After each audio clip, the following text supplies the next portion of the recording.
We know the air is unfit to breathe and our food is unfit to eat. We sit watching our TVs while some local newscaster tells us that today we had 15 homicides and 63 violent crimes, as if that's the way it's supposed to be. We know things are bad, worse than bad.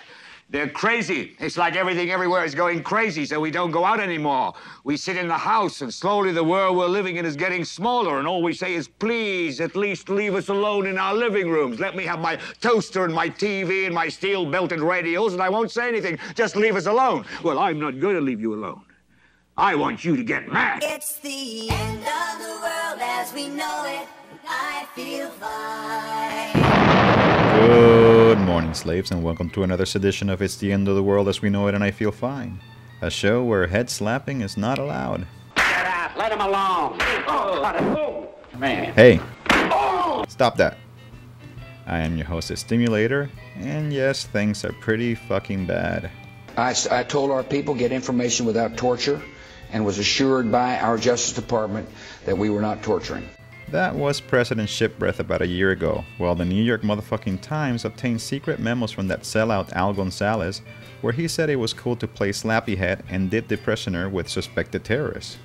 You would think that this is pretty big fucking news, but most newscasts from the orifice-sucking corporate media decided to report on other, more important news. Good evening, everyone. The holidays are coming up fast. Thanksgiving's just 7 weeks away. And if you already have your plane tickets, you should really be thankful, because we can tell you tonight that seats will be in short supply and they'll cost plenty. Are you angry yet? You've got to get mad. If you haven't been paying attention, Bush and before him Clinton, no, not her, the blowjob dude, thanks, have been wiping their ass with the Bill of Rights and the Constitution for some time. Project Censor's #1 most censored story of 2007 is, drumroll please,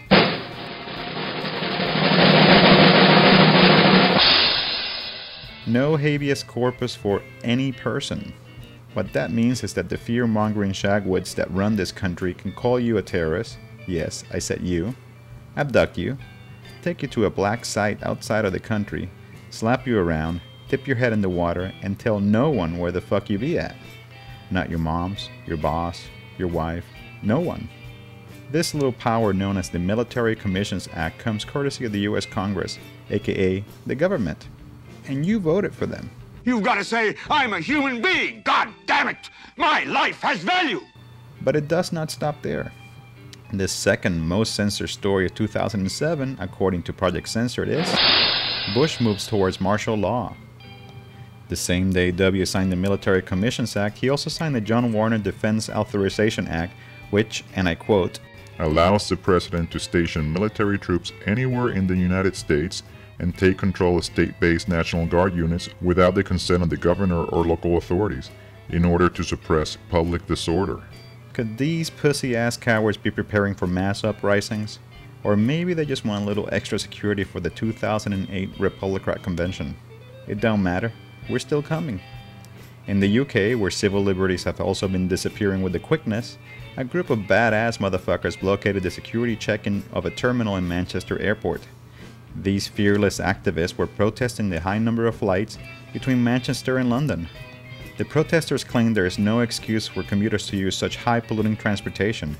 Many passengers were angry, but this protester had a good explanation. I really understand that you're angry now. That's perfectly obvious. So don't take it from me. Go and read what the experts say.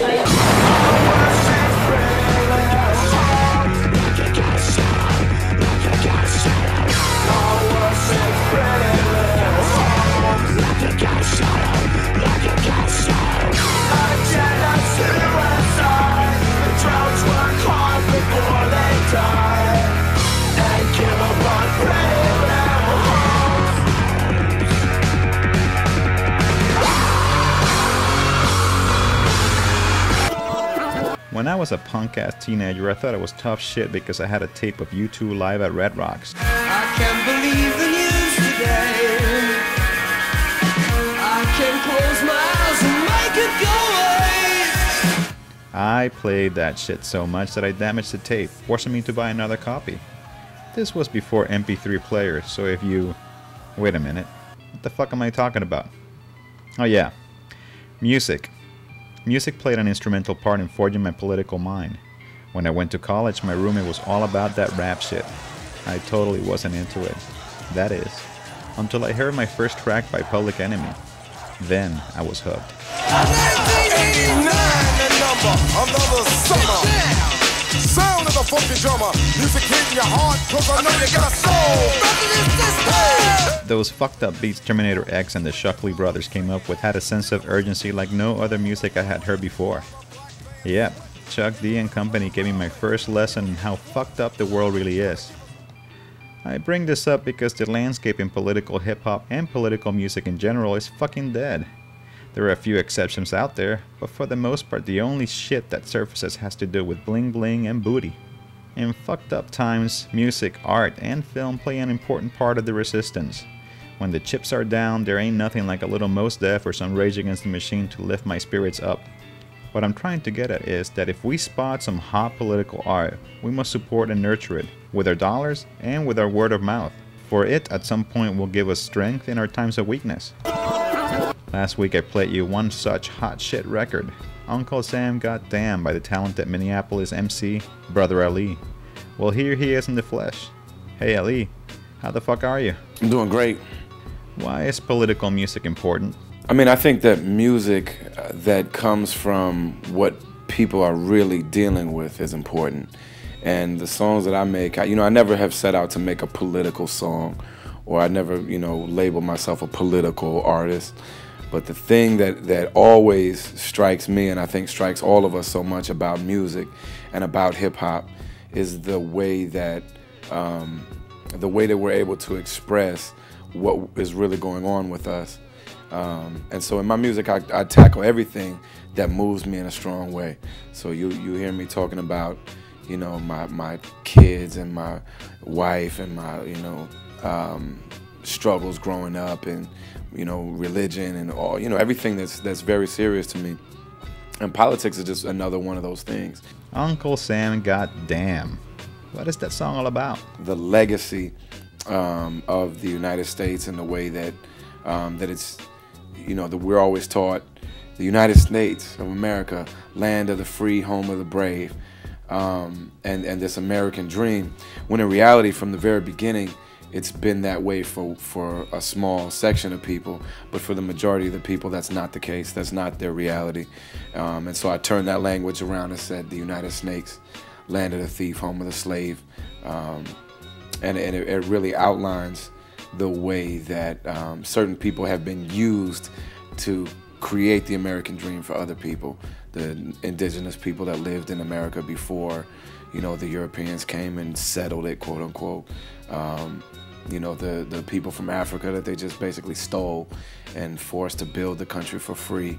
And then, different immigrant groups that came in and were just laborers.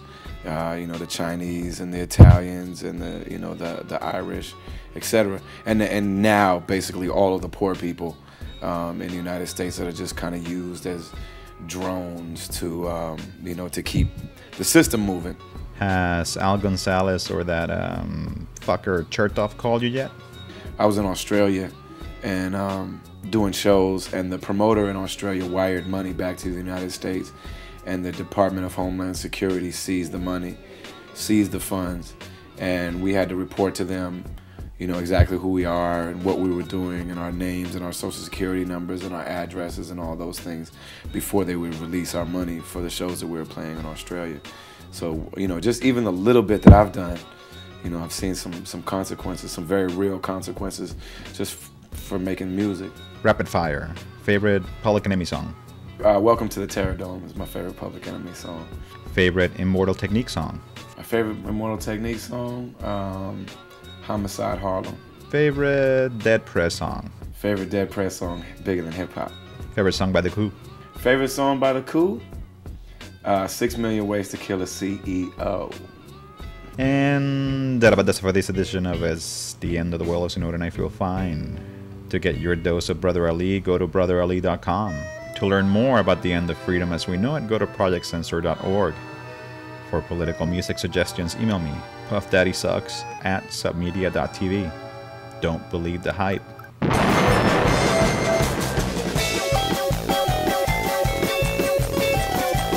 Remember, kids, you can podcast high-quality video of this show at submedia.tv.